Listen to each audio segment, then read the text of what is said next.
With the recent balance changes, the Guild Wars 2 PvP meta has shifted and some new builds are seeing play. If you're aiming to improve your rating or just want to know what kinds of builds you should be learning to play against or how to counter them, or you just like to copy what others are doing, then in this video I'll be going over the most popular builds that players will be using in top tier play as of July 2022. In the past, the Core Guardian build dominated the support role because of its access to stability. Now the meta is shifting more towards Tempest because of the projectile reflex it has, which works well against many of the other builds that are seen in the meta which use projectiles. And because the meta revolves more around Tempests, it means that there are less Core Guardians, which means there's less access to stability, which is what countered Tempests in the first place. So with less stability, Tempests are even stronger because of their shocking aura sharing. Guardians can still be good for this reason, but it won't be so good at countering the DPS classes that the Tempest will be. For Duelists, it appears that Hammer Catalyst is the best build now that the Vindicator has received some nerfs. Catalyst is just a very sustainable and reliable build with protection, stability, and condition cleansing while also providing heavy damage on node. It has very few counters. However, Catalyst isn't the best utility for its team. Bladesworn is a similarly powerful duelist.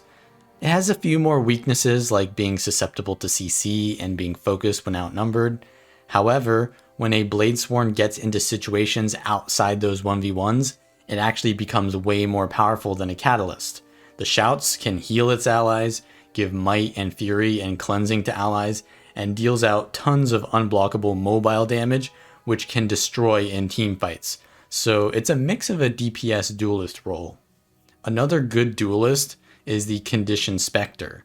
Even though it doesn't have the best matchup against Catalyst, it is decently tanky and can beat a Bladesworn in a 1v1 while also having great utility for its team with mobility from the Shadow Portal.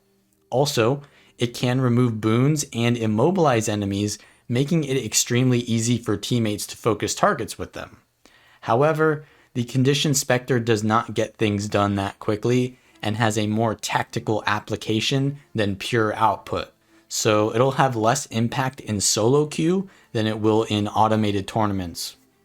DPS and roamers have a very similar role nowadays, and they often blur the lines between them. While Harbingers used to be the supreme DPS, they are no longer that due to the introduction of Tempest into the meta with its projectile blocks, which counter many of the sources of damage of a Harbinger. We may see more Reapers due to the chill countering Tempest much more than Harbingers. However, Reapers are still very susceptible to roamers, and with Heralds and Willbenders being in the meta, they'll need to stay very close to their support.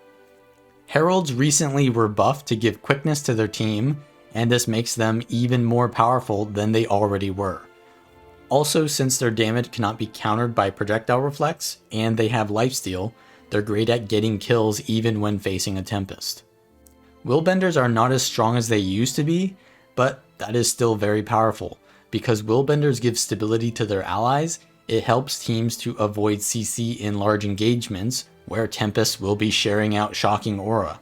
Usually Heralds will get countered by CC in conditions, but a Herald that sticks close to a Willbender will get a lot of support from the Willbender and will give quickness to the Willbender for an extremely deadly combo. Power Spectres are still great roamers because nothing changed there.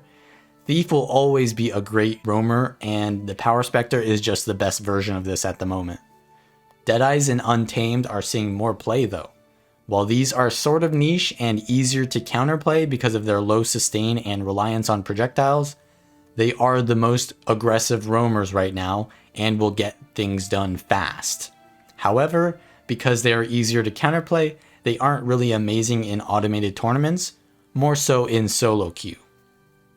So that concludes the most popular builds in PvP right now. If you're wondering where Mesmer and Engineer are, they aren't that popular. That doesn't mean they aren't good, but there are 5 slots on a team and 9 different classes. If you do want to play Engineer, a high damage rifle Hollowsmith or a tanky scrapper with hammer as a duelist can still be good. For Mesmer, Virtuoso is a decent duelist, but would struggle against Bladesworns and Catalysts because of their unblockable damage. Mirage Roamers can be good, but they need coordination from their team, so if you were duo queuing with a Willbender or Spectre, they could still work.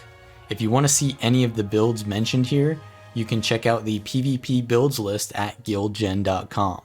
If you appreciate this content or found it helpful, please consider liking the video and subscribing to my channel. Have fun out there and play the builds you enjoy, and I will see you all next time.